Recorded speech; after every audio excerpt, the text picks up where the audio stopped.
aje hapa mwanangu. Kijana kaja, njoo. Yeyote. Njoo wewe huko, njoo. Sawa. Tuchukulie wewe ni mtoto wangu mimi, sawa? Nimezaa, nimesomesha, nimemkuza, amekamilika huyo hapa. Sasa kanisani atoe sadaka. Kanisani atoe mafunga huu. Sukari kwangu aleti. Ndefu ndio hizo. Kitanda nalalia cha kwangu. Mashuka najifunika ya kwangu. Bado nikipata iPhone kwa sababu nina pesa nampa. Haleluya. Baada ya kumaliza masomo anaenda kutafuta kazi. Na ndoto yake ya kupata mrembo. Haleluya. Au janisikia vizuri wewe? Ndio tena yangu bado niwekee juu. The first time. Haleluya. Mara ya kwanza. Wewe dada, mishaona wewe. Njoo hapa tukore mfano, itakuwa vizuri sana. Amefanya kazi. Ndio tangu azaliwe amepata mshahara wa kwanza. Tangu azaliwe hajawahi kufanya chochote. Yaani mimi nahangaika tu. Yaani hakuna kitu chochote amefanya.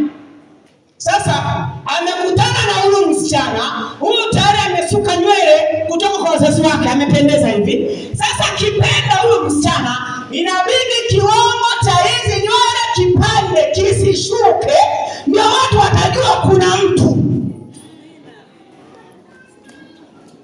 Kwa hiyo yeye alipokutana na huyu, mshahara wake umeenda kwenye nywele za huyu msichana. Tangu alitoka kwenye tumbo la mama yake, kazi yake ya kwanza ni kulipia nywele.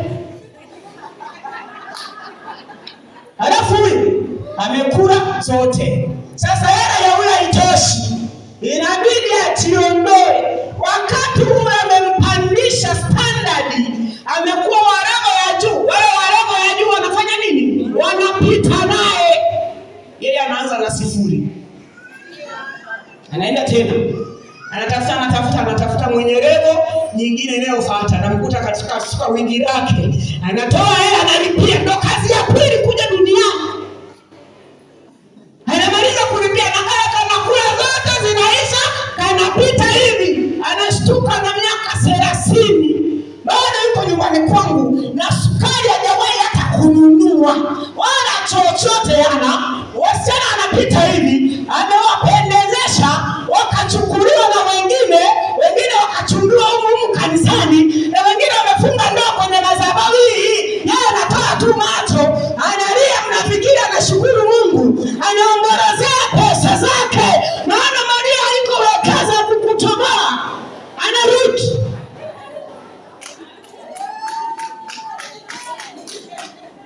Mara maumivu. Na nini kama mtaki mtu usiye yake. Sawa. Hiyo machozi itakufuata mpaka kwenye ndoa. Anarudi. Ana tena yeye. Kwa nini inabidi arudi kwa mchungaji? Mchungaji atamtafutia msichana yeyote wa kuoa, maana hana chochote. Na nyinyi wa mama midomo umechelewa kuoa.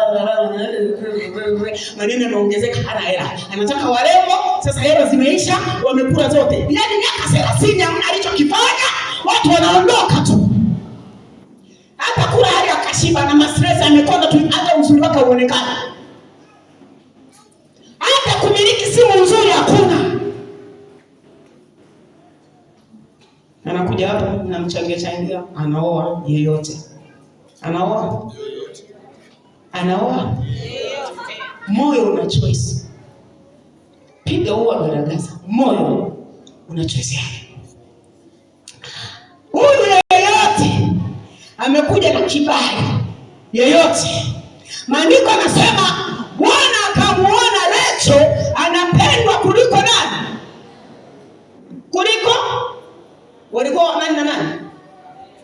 Lea na Raheli. Rachel ndio Lea. Raheli ndio Rachel. Bwana akamuona Raheli anapendwa zaidi kuliko nani? Lea. Bwana akafunga tumbo la nani? Alifunga tumbo la Raheli ili asipate mtoto, angalau yule naye apate kibali kwa mume wake. Kwa sababu yule ambaye apenda akaja na kibali chake ndani. Amembariki huyu. Bwana amempa maisha mazuri, ila ndani ya moyo wa huyu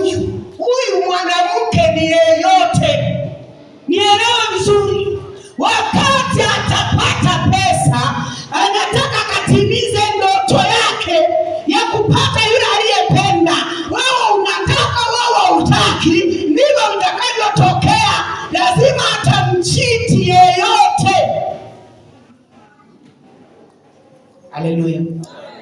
Kwa hiyo lazima huyu mwambie, hakuna kumpa msichana hela ambaye hajulikani popote. Wewe sio baba yake, wala sio mdogo wako. Ndugu zako, wadogo zako wana shida za kutosha, hawana hata unga